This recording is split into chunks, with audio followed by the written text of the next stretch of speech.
Hi வணக்கம். எனக்கு ஒன்று தோணுச்சு. அது ஏன்னா இப்போ விஜயனை பற்றி நிறைய பேர் பேசுகிறாங்களே, அதுதான். விஜய் அதாவது அரசியலில் இருக்க எல்லாருமே விஜயனை பற்றி பேச ஆரம்பிச்சிட்டாங்க. நான் சின்ன வயசுலேருந்தே விஜயனா ரசிகனாக இருந்தேன். இப்போவும் விஜயனா ரசிகனாக இருக்கேன். அப்போ வந்து இப்போ விஜயனா வந்து என்ன சொல்கிறாங்க, தற்கொலை இந்த மாதிரி கத்துறாங்க, அப்படி இப்படிங்கிறாங்க. இதுக்கு முன்னாடியும் நாங்கள் அப்படி தான் இருந்தோம். ஓட்டு போடும்போது யார் நல்லவங்க கெட்டவங்க அப்படின்னு நினச்சதுன்னா போடலை. இது வரைக்கும் எனக்கு தெரிஞ்ச வரைக்கும் கவர்மெண்ட்னால் எனக்கு எதுவும் வந்ததில்லை. வேலை பார்க்குறேன், வாங்கிறேன், சாப்பிட்றேன் அப்படின்னு. என்ன ரேஸ் அரிசி வாங்கி சாப்பிட்றோம். அந்த ரேஸ் அரிசியோட இலவசம் இல்லை, அதுலேயும் காசு கேட்பாங்க போல். ஏன்னா அம்மா அப்பா தான் வாங்கிட்டு வராங்க. ஏதாவது என்ன சொல்லுவாங்கன்னா, விஜயண்ணாவை பற்றி திட்டுறாங்க. அதாவது மற்ற கட்சியில் இப்போ வந்து ஸ்டாலின் சாரை வந்து அன்கிள் அப்படின்னு சொல்லிட்டாங்க. அது சரியாக தப்புன்னு எனக்கு தெரியல. ஏன்னா ஒவ்வொருத்தரும் இப்போ எல்லா கட்சிக்காரனுமே ஸ்டாலின் சாரை வந்து திட்டி தான் போடுறாங்க. என்னென்னமோ திட்டுறாங்க, அப்படி இப்படி திட்டுறாங்க, எல்லாருமே திட்டுறாங்க. திட்டும்போது யாருக்குமே அவங்கள பற்றி மற்றவங்க யாருமே சொல்லலை. ஆனால் விஜயண்ணாவும் பேசும்போது எல்லாருமே பேசுகிறாங்க.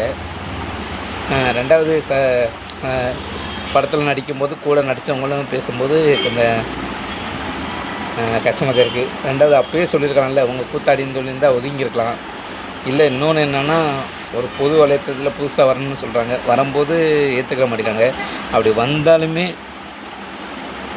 எவ்வளவுக்கு எவ்வளோ குறை சொல்லணுமோ அந்த குறைய மட்டும்தான் சொல்கிறாங்க. வேறு எப்படி ஆட்சியும் மாறாது, நல்லதும் நடக்காது, புதுசாகவும் வரக்கூடாது. நான் ஓட்டு போட்டிருக்கேன், பல தடவை ஓட்டு போட்டிருக்கேன் எல்லா கட்சிக்குமே. ஏன்னா எனக்கு வந்து அவங்கன்னு கிடையாது. நமக்கு எல்லா கட்சிக்காரும் சொன்னால் ஊரில் உண்மை சொல்ல போனால் நீயா போடணும், மற்றவங்க சொல்லி போடக்கூடாது அப்படின்னு நினச்சேன்னா நானாக போட்ட மாட்டேன். யாராவது சொன்னாத்தையும் நான் போடுவேன் இந்த கட்சிக்கு போகணும். ஏன்னா சுய புத்தி இருக்கான்னு கேட்டால் சத்தியமாக எனக்கு சுய புத்தின்னு பார்த்தா எனக்கு யாருமே பிடிக்காது. எனக்கு யாரையுமே பிடிக்காது அரசியலில். ஏன்னா ஒரு நல்லது செய்யணும்னு நினச்சா ஈஸியாக செய்யலாம். ஒரு மாவட்டம் எடுத்துக்கிட்டிங்கன்னா அந்த மாவட்டத்துக்கு என்னென்ன தேவைன்னு ஈஸியாக செய்யலாம். அது என்ன, ஒரு மாவட்டத்துக்கு ஒரு எப்படி சொல்கிறது, ஊராட்சி மன்ற தலைவர் அப்படி இப்படின்னு இருப்பாங்க இல்லையா அரசியல். அதனாலும் அவங்க மூலிமா மாதத்துக்கு ஒரு தடவை சுற்றி பார்த்தாவே அது ஊர் சுத்தமாயிடும். அப்படின்றதுமே எனக்கு அரசியலில் அந்த மாதிரி இல்லை. நான் கூத்தாடின்னு சொல்கிறாங்கன்னு நாங்கள் ஓட்டு போட போகிறேன். எனக்கு என்னென்னா, இவ்வளவோ கத்துறாங்க, எவ்வளோ பண்ணுறாங்க. ஒருவேளை விஜயனை ஜெயிச்சு வந்துட்டால் என்ன சொல்லுவாங்கன்னு தெரியல. ஒருவேளை தெரியல, நடக்குமா நடக்காதுன்னு தெரியல.